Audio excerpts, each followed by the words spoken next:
Hi hello ನಮಸ್ಕಾರ ಸ್ನೇಹಿತರೆ, welcome back to my YouTube channel. ಯಾರೆಲ್ಲ ನನ್ನ ವಿಡಿಯೋನ ಫಸ್ಟ್ ಟೈಮ್ ನೋಡ್ತಾ ಇದ್ದೀರಿ, ಪ್ಲೀಸ್ ಸಬ್ಸ್ಕ್ರೈಬ್ ಮಾಡಿಕೊಡ್ರಿ. ಹಾಗೆ ಪಕ್ಕದಲ್ಲಿರೋ ಬೆಲ್ ಐಕಾನನ್ನು ಕ್ಲಿಕ್ ಮಾಡಿರಿ. ಇವತ್ತು ನಾನು ಎಲ್ಲರಿಗೂ ಇಷ್ಟವಾಗುವ ಸುಲಭವಾಗಿ ಹೋಟೆಲ್ ಟೇಸ್ಟ್ ಬರುವಂತಹ ಮನೆಯಲ್ಲೇ ಮಾಡಬಹುದಾದ ಗರಿ ಗರಿ ದೋಸೆ ಬಗ್ಗೆ ತಿಳಿಸ್ಕೊಡ್ತಾ ಇದ್ದೀನಿ ಸ್ನೇಹಿತರೆ. ಮೊದಲಿಗೆ 4 to 5 ಅವರ್ಸ್ ಉದ್ದಿನಬೇಳೆ ಮತ್ತು ಅಕ್ಕಿನ ನೆನೆ ಹಾಕಬೇಕು. ನೆನೆ ಹಾಕಿದಂಥ ಅವನ್ನ ಮಿಕ್ಸಿಗೆ ಹಾಕ್ಕೋಬೇಕು. ಮಿಕ್ಸಿಗೆ ಹಾಕಿದಾದ ನಂತರ ಎಷ್ಟು ಸಣ್ಣಗಾಗುತ್ತೋ ಅಷ್ಟು ಸಣ್ಣಗೆ ಹಾಕ್ಕೋಬೇಕು. ಅದಕ್ಕೆ ನಾನು ಮೊದಲಿಗೆ ಒಂದು ಹಿಡಿಯಷ್ಟು ಮಂಡಕ್ಕಿನ ಹಾಕ್ಕೋಬೇಕು. ಒಂದು 2 ಟೇಬಲ್ ಸ್ಪೂನಷ್ಟು ಸಕ್ಕರೆ ಹಾಕ್ಕೋಬೇಕು. ನಾನು ಮತ್ತೆ ಅದಕ್ಕೆ ಸ್ವಲ್ಪ ಅಕ್ಕಿ ಹಿಟ್ಟನ್ನು ಜರಡಿ ಹಿಡ್ಕೊಂಡು ಹಾಕ್ಕೊತಾ ಇದ್ದೀನಿ. ಅದಕ್ಕೆ ಮತ್ತೆ ಸ್ವಲ್ಪ ಚಿರೋಟಿ ರವೆ ಹಾಕ್ಕೊತಾ ಇದ್ದೀನಿ. ಚಿರೋಟಿ ರವೆ ಹಾಕ್ಕೊಂಡಾದ ನಂತರ ಚೆನ್ನಾಗಿ ಮಿಕ್ಸ್ ಮಾಡ್ಕೋಬೇಕು. ಗಂಟಿಲ್ಲದೆ ರೀತಿ ಹಿಟ್ಟೆಲ್ಲ ಹಾಕಿರ್ತೀವಲ್ಲ, ಗಂಟಿಲ್ಲದೆ ರೀತಿ ಮಿಕ್ಸ್ ಮಾಡಿ ಓವರ್ ನೈಟ್ ಬಿಡಬೇಕು ಈ ಹಿಟ್ಟನ್ನು. ಈ ರೀತಿ ನೆನೆ ಹಾಕಿ ಓವರ್ ನೈಟ್ ಬಿಟ್ಟಾದ ನಂತರ ಬೆಳಗ್ಗೆ ಎದ್ದು ನೋಡಿದರೆ ಆ ಹಿಟ್ಟು ತುಂಬ ಚೆನ್ನಾಗಿ ಉಬ್ಬಿ ಬಂದಿರ್ತೈತಿ. ನೋಡ್ರಿ, ಇಲ್ಲೇ ಚೆನ್ನಾಗಿ ಉಬ್ಬಿ ಬಂದೈತಿ. ಬೆಳಗ್ಗೆ ಇನ್ನೊಂದು ಸಾರಿ ನೀಟಾಗಿ ಕೈಯಾಡಿಸ್ಕೋಬೇಕು. ಮೇಲಿರೋ ಹಿಟ್ಟು ಕೆಳಗಿರೋ ಹಿಟ್ಟು ಎಲ್ಲ ನೀಟಾಗಿ ಕೈಯಾಡಿಸ್ಕೊಂಡು ಆನಂತರ ಬೇಕಿದ್ದರೆ ಅದಕ್ಕೆ ಸ್ವಲ್ಪ ನೀರನ್ನು ಸಹ ಕುಡಿಸ್ಕೋಬಹುದು. ನಾನಿಲ್ಲಿ ನೀರು ಹಾಕ್ದೇನೆ ಒಂದು ಸ್ವಲ್ಪ ಪಾತ್ರೆಗೆ ಸ್ವಲ್ಪ ಬೇರೆ ಹಿಟ್ಟನ್ನು ತೆಗೆದಿಟ್ಕೊಂಡು ಫ್ರಿಜ್ನಲ್ಲಿ ಇಟ್ಟಿರ್ತೀನಿ. ಬೇಕಂದಾಗ ಮತ್ತೊಂದು ಸಾರಿ ಮಾಡ್ಕೊಳ್ಳೋಕ್ಕೋಸ್ಕರ.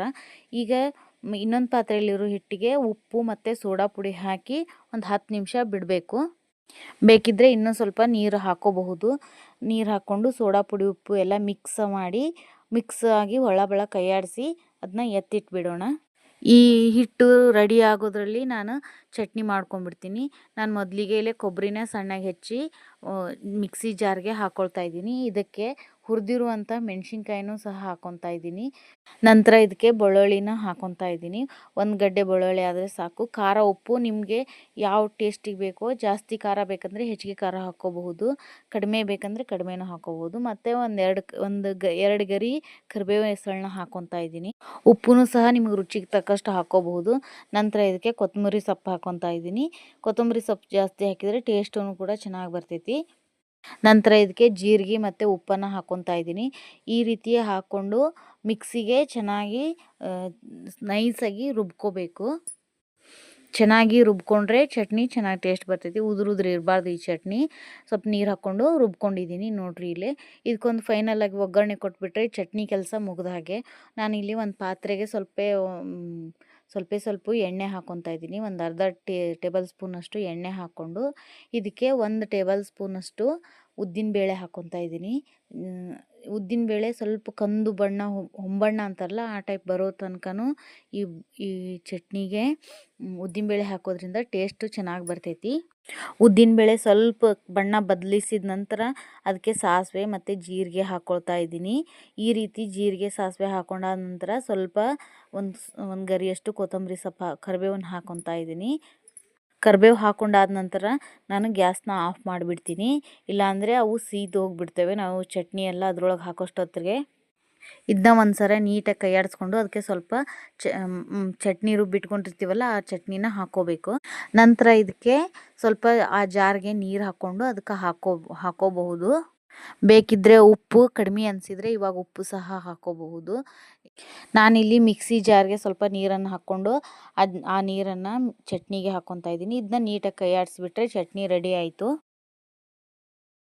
ನಂತರ ಇವಾಗ ಗ್ಯಾಸ್ ಆನ್ ಮಾಡಿಕೊಂಡು ನಾನ್ ಸ್ಟಿಕ್ ತವ ಇಡ್ತಾ ಇದ್ದೀನಿ ನಾನು.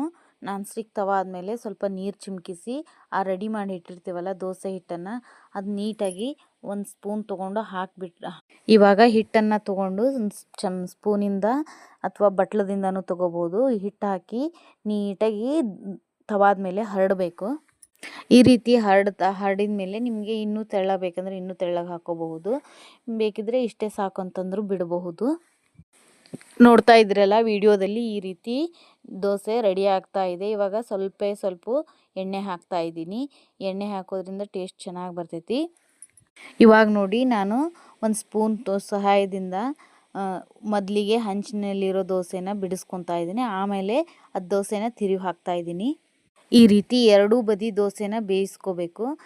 ಬೇಯಿಸ್ಕೊಂಡ್ರೆ ಒಂದೇ ಸೈಡ್ ಬೇಯಿಸ್ಕೊಂಡ್ರೆ ಚೆನ್ನಾಗಿ ಬರೋಂಗಿಲ್ಲ. ಅದಕ್ಕೋಸ್ಕರ ಎರಡೂ ಕಡೆನೂ ನೀಟಾಗಿ ಬೇಯಿಸ್ಕೊಂಡ್ರೆ ಡೈಜೆಷನ್ನು ಕೂಡ ಚೆನ್ನಾಗಿ ಆಗ್ತೈತಿ ಮತ್ತು ಟೇಸ್ಟಿಯಾಗಿಯೂ ಇರ್ತೈತಿ.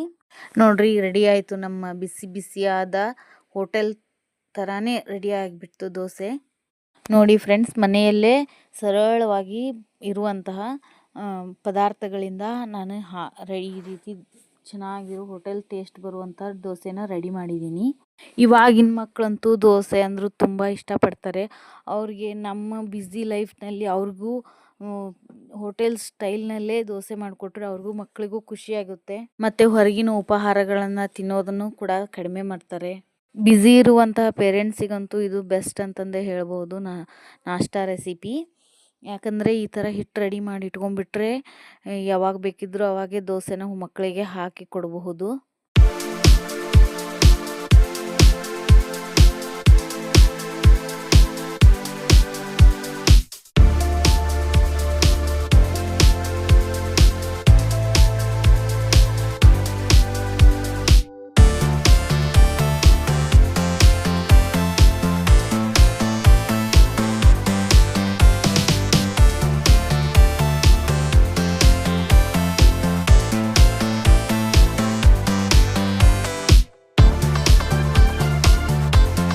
ಈ ಗರಿಗರಿಯಾದ ದೋಸೆ ಇಷ್ಟ ಆದರೆ ಒಮ್ಮೆ ಈ ವಿಧಾನದಲ್ಲಿ ಮಾಡಿ ನೋಡಿ. ನಿಮ್ಮ ಅಭಿಪ್ರಾಯವನ್ನು ಕಮೆಂಟ್ನಲ್ಲಿ ನನಗೆ ತಿಳಿಸಿ. ಇಂತಹ ಸುಲಭ, ರುಚಿಕರ ಮತ್ತು ಮನೆಯ ಅಡುಗೆ ರೆಸಿಪಿಗಾಗಿ ನನ್ನ ಚಾನಲ್ನ ಸಬ್ಸ್ಕ್ರೈಬ್ ಮಾಡಿ ಆ್ಯಂಡ್ ಸಪೋರ್ಟ್ ಮಾಡಿ. ವಿಡಿಯೋಗೆ ಒಂದು ಲೈಕ್ ಮಾಡೋದನ್ನು ಮರಿಬೇಡಿ. ಮತ್ತೆ ಇನ್ನೊಂದು ಏನಪ್ಪ ಅಂತ ಹೇಳಿದರೆ, ನಿಮ್ಮ ಫ್ರೆಂಡ್ಸ್ ಆ್ಯಂಡ್ ಫ್ಯಾಮಿಲಿ ಜೊತೆ ಶೇರ್ ಮಾಡಿ ಈ ವಿಡಿಯೋನ. ಈ ರೆಡಿಯಾದಂಥ ದೋಸೆನ ಕೊಬ್ಬರಿ ಚಟ್ನಿ ಜೊತೆಗೆ ತಿಂದ್ರಂತೂ ಭಾಳ ಟೇಸ್ಟಾಗಿರ್ತೈತಿ. ಕೊಬ್ಬರಿ ಚಟ್ನಿ ನೋಡಿರಿ, ಹುಗ ಯಾಕತ್ತವ. ಬಿಸಿ ಬಿಸಿ ದೋಸೆ ಜೊತೆ ಕೊಬ್ಬರಿ ಚಟ್ನಿ ರೆಡಿ. ಮನೆಯಲ್ಲೇ ರುಚಿಕರವಾದ ಅಡುಗೆ ಮಾಡಿ ತಿನ್ನಿ, ಆರೋಗ್ಯವಾಗಿರಿ. ಸರ್ವೇ ಜನ ಸುಖಿನೋ ಭವಂತು.